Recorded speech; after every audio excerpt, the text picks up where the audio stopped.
At the court of a small provincial town, a lawyer calls his first witness, an old woman around 80, and he asks her with a professional style, "Do you know me, Mrs. Rowland?"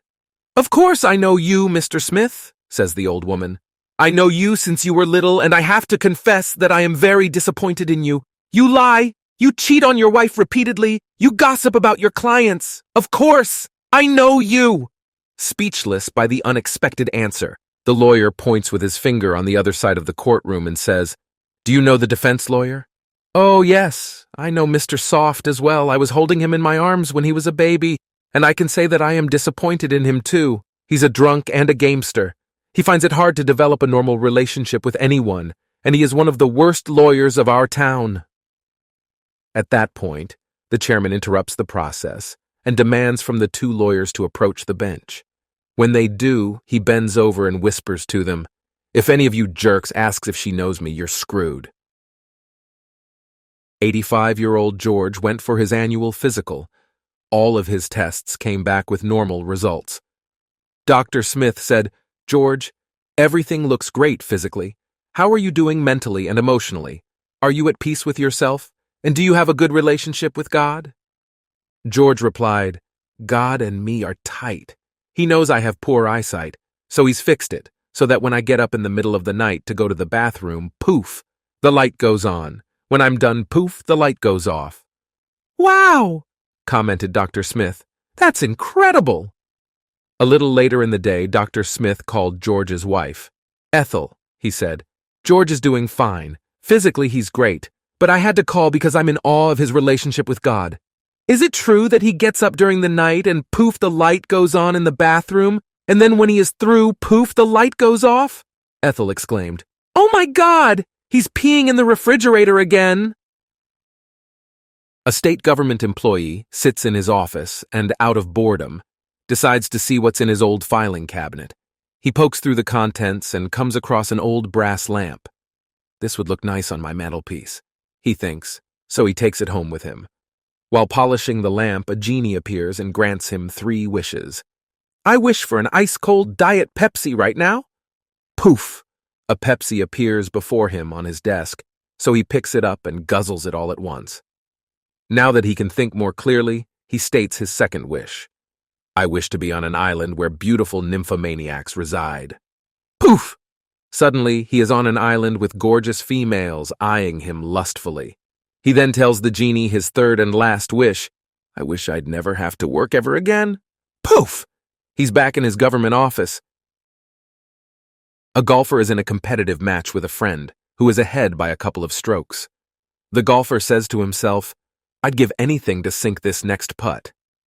A stranger walks up to him and whispers, "Would you give up a fourth of your sex life?" The golfer thinks the man is crazy and that his answer will be meaningless, but also that perhaps this is a good omen, so he says, "Okay," and sinks the putt. 2 holes later, he mumbles to himself, "Boy, if I could only get an eagle on this hole." The same stranger moves to his side and says, "Would it be worth another fourth of your sex life?" The golfer shrugs and says, "Sure." He makes an eagle. On the final hole, the golfer needs yet another eagle to win.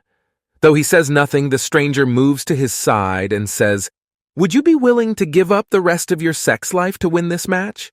The golfer says, "Certainly." He makes the eagle. As the golfer walks to the clubhouse, the stranger walks alongside and says, "You know, I've really not been fair with you because you don't know who I am. I'm the devil, and from now on, you will have no sex life." "Nice to meet you," says the golfer. "My name's Father O'Malley." An anthropologist visited a Native American reservation to interview an old chief. "Chief Two Eagles," the researcher said, "you have observed the white man for over 90 years.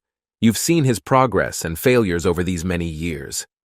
The chief nodded that it was so. The anthropologist continued, "Considering all of your observations, where do you think the white man went wrong?"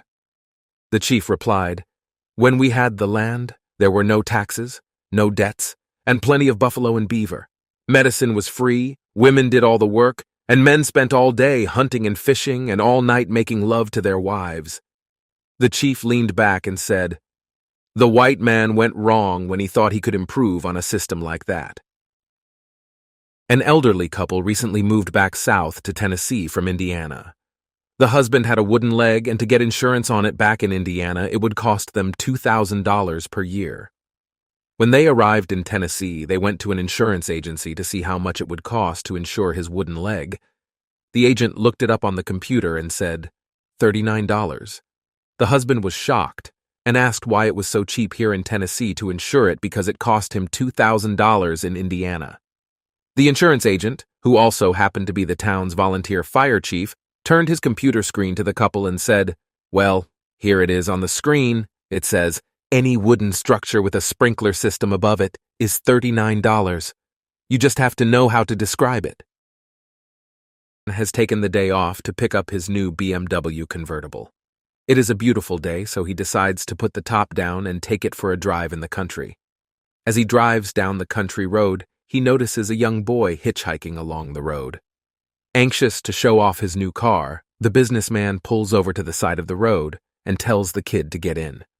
At that point, the kid whistles, and a large yellow dog comes running out of the woods beside the road. The businessman says, "Wait a minute.